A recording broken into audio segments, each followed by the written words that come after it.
Bienvenue sur Top Invest, la chaîne des tops d'investissement. Ici, on parle essentiellement d'entreprises de qualité. Est-ce que nous avons une opportunité d'investissement en date d'aujourd'hui sur Pepsi? C'est la question à laquelle on va essayer de répondre en se basant sur les états financiers de la compagnie. Donc, PepsiCo s'échange aujourd'hui à 170 $ l'action et à 23 fois les bénéfices avec un dividende de 2,54%.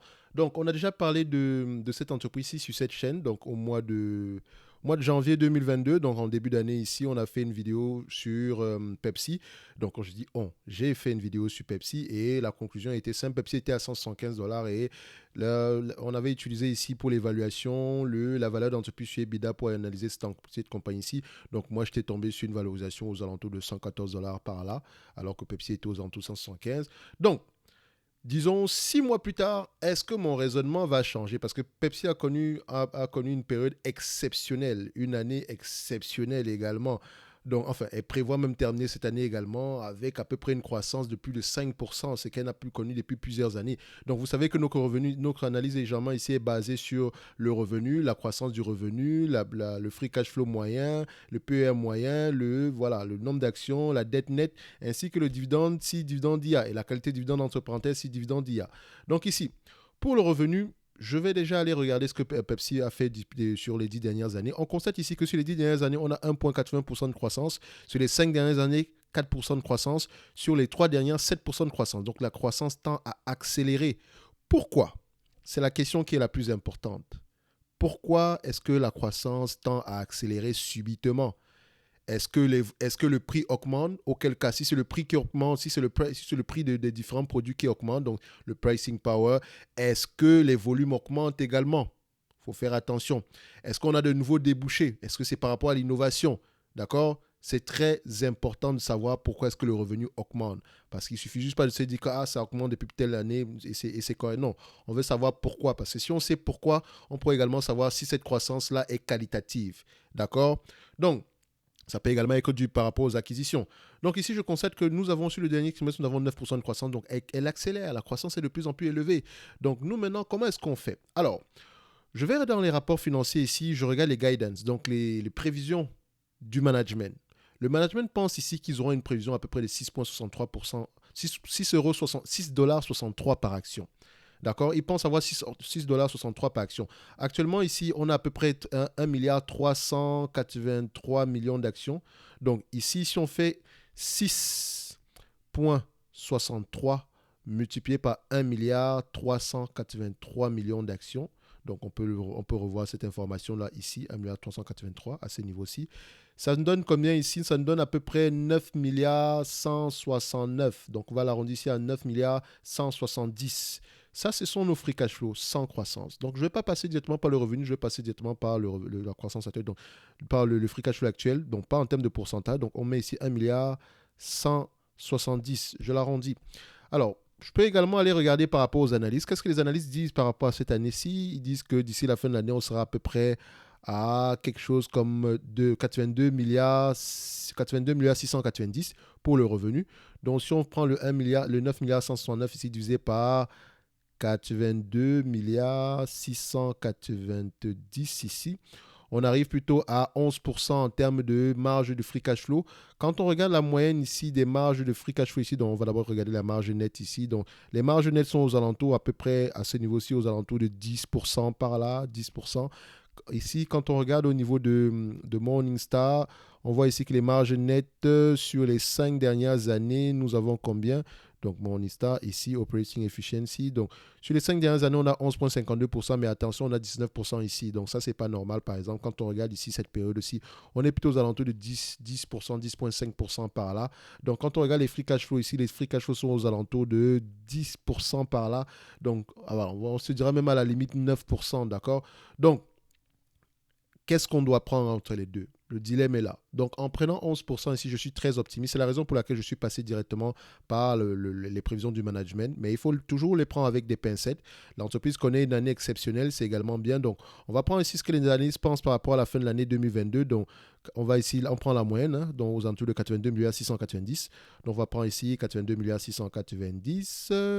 Alors, 82 milliards 690. Donc, c'est juste pour avoir une information ici. 82 milliards 690.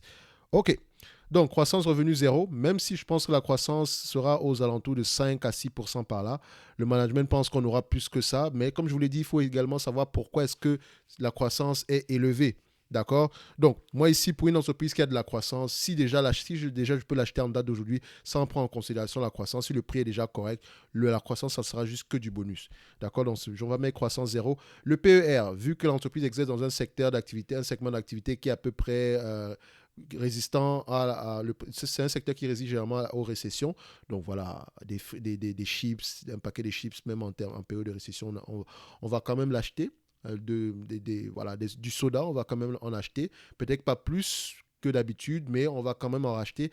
Il n'y a pas que ça qu'elle fait à la fin de la journée. Donc ici, on va se dire que c'est quelque chose qui peut s'échanger à 20, 22, 25 fois les bénéfices, mais il faut également voir que la période actuelle n'est pas très favorable à des marges, à des multiples très élevés. D'accord. Parce que quand les taux d'intérêt augmentent, les multiples ont tendance à diminuer. Donc il faut faire attention par rapport à ça. D'accord. Il ne faut pas se dire 25 fois les bénéfices. Ce n'est pas vous le marché. Ici, vous essayez de payer quelque chose de raisonnable parce que le marché n'est pas raisonnable du tout. D'accord. Donc il est soit très optimiste, soit très pessimiste. Et votre rôle est d'être entre les deux. D'accord. Donc ici, je prends 20, 22, 25. Pour les revenus, pour le nombre d'actions, ici, on a à peu près 1 milliard 383 millions d'actions.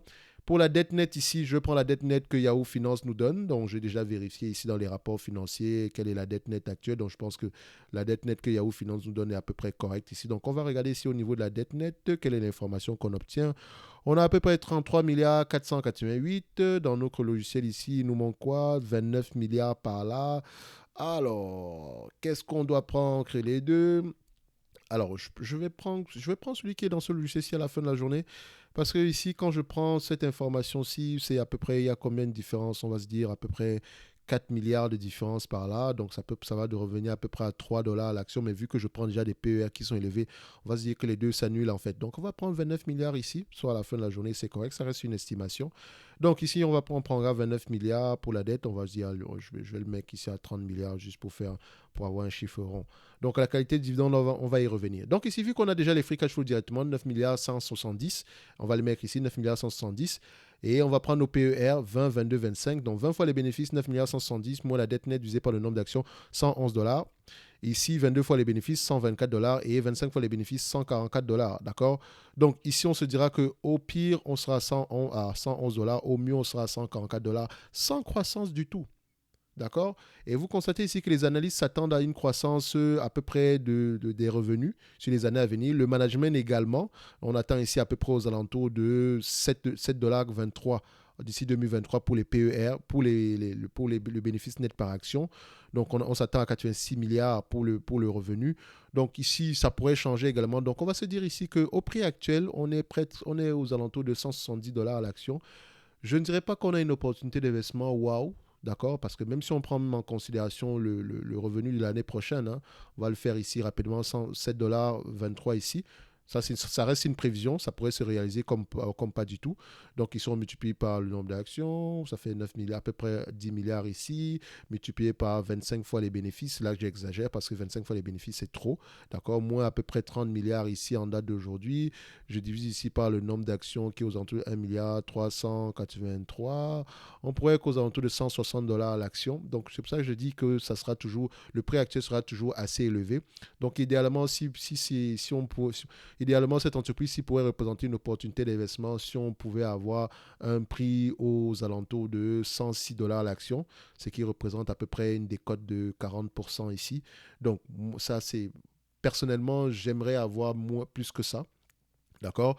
Donc, sur la dernière vidéo, on était aux alentours de 60$ l'action. Donc, ici, avec la valorisation actuelle, en étant très, très gentil, d'accord, parce que je pense que je suis même trop optimiste en le prenant ici.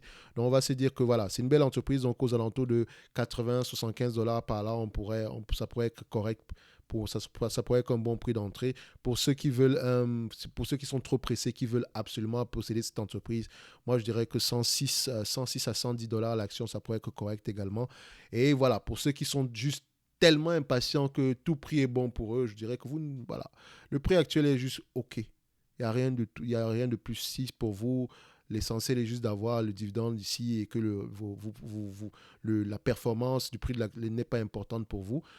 On se dira que le dividende également ici n'est pas fameux. Hein. C'est pas, on se dit ici qu'on nous verse ici à peu près 2,54%. D'accord? Donc, si l'entreprise venait à vous distribuer la totalité des free cash flow ici en termes de dividendes par rapport, sans prendre même en considération la dette, hein, donc sans prendre en considération la dette, admettons ici, on aura ici aux alentours de combien? Donc, je vais juste revenir ici. Je vais juste revenir ici sur notre calcul.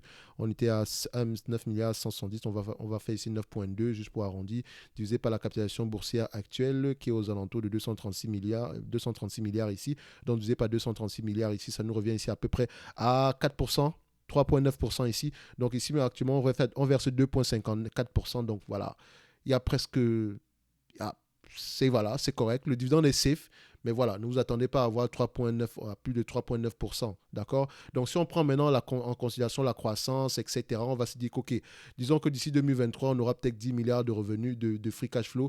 On va le prendre ici par rapport à la capitalisation boursière actuelle. Ça nous revient à peu près à 4,23%. Ça reste toujours bof, parce qu'à la fin de la journée, nous, ici à Top Invest, on recherche 10% de rendement. D'accord? Donc, on recherche au moins 10% de rendement par rapport au free cash flow. Donc, si cette entreprise était un immeuble et que même si on prenait en considération l'augmentation des loyers, etc., on n'aura pas plus de 4,23% par là. Mais attention, je vous ai dit que tant que vous ne savez pas pourquoi est-ce qu'on a une croissance des revenus, ça n'a juste pas d'importance à la fin de la journée dans le sens où cette croissance-là tend à décélérer également dans le futur.